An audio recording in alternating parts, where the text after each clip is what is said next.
My name is Kay. I'm from the Netherlands. I'm a mother and a grandmother. My profession was a counselor and a past life therapist. And I am now a trainer, and I've had regular Diksha groups at my house since 2006. Now, in July of this year, there came a change in the way I perceive life. For many, many years now, I have been going every year for a month in the summer to the Alps in Switzerland. I then stay in a chalet very high up in the mountains, far away from the nearest village, and I have no contact, hardly any contact with anybody. And in the past, while I've been there, I have experienced many peak experiences. However, when I came home, I would then land in a depression because these experiences would fade and I would long for them and I would miss them. Then in 2005, I went to India for the first time, the 21-day process, and came in contact with Diksha. And since then, there has been, through the Diksha, like a basis of peace slowly growing within me. Now, besides the peak experiences, there has also been witnessing. That is as if there is an awareness around me that sees everything that I think and do. However, I had always experienced this awareness as something outside of myself. And then one morning in July 25th this year, suddenly there was this flash of insight, like a recognition that this awareness that I had always experienced as outside of myself was my real self. And not only that, but that it was something that has always been there. Very normal, very natural, only I had not recognized it.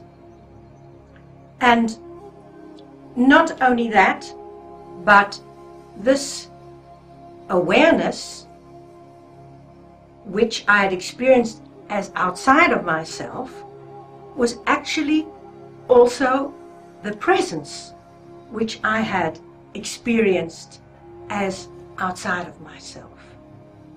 So it was as I felt in my whole being sort of a recognition that the presence and the awareness and the witness, that they were all one. That I'd always felt them. However, what happens is that they get pushed to the background. This awareness gets pushed to the background through emotions, through problems, through the stress of living. Only now I had the feeling that it would never be hidden again. That unlike peak experiences, which come and go, this awareness would always be there. And this gave a tremendous sense of relief, of peace, as if I had found myself. The search was over. Now, this awareness is like a silent observer that sees everything that Kay does. And it sees very clearly her motives, And behind her motives, the hidden motive, and behind the hidden motive, the driving force, which is often fear or pain. And then when the light of awareness shines on the fear or pain, they will then disappear. It is as if this awareness is like a universal me that observes K with love. So much love. It's not even acceptance or rejection. It's just love. Now, this awareness can be experienced in many ways. What I'm now saying cannot really be described in words, just trying. Please do not take it too literally.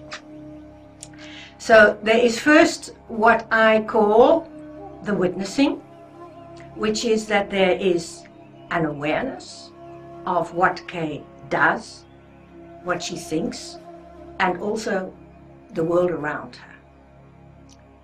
Then there is what I call pure awareness. And that is when the awareness is aware of itself. This usually happens in meditation, when there is a wonderful peace or nothingness, silence.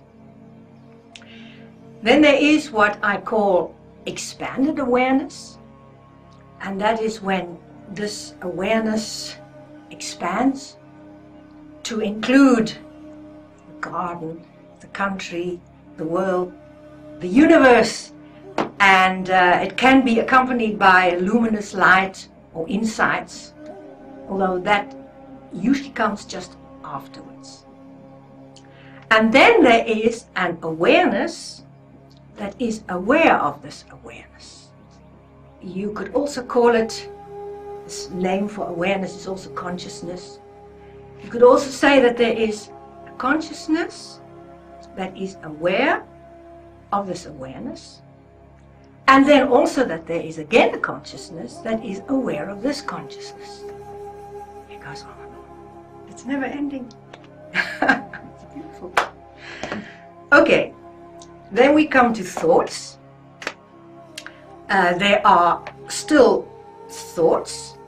However, when the light of awareness shines on them, they dry up. That is, the useless ones. The ones that I need to function, I will think through.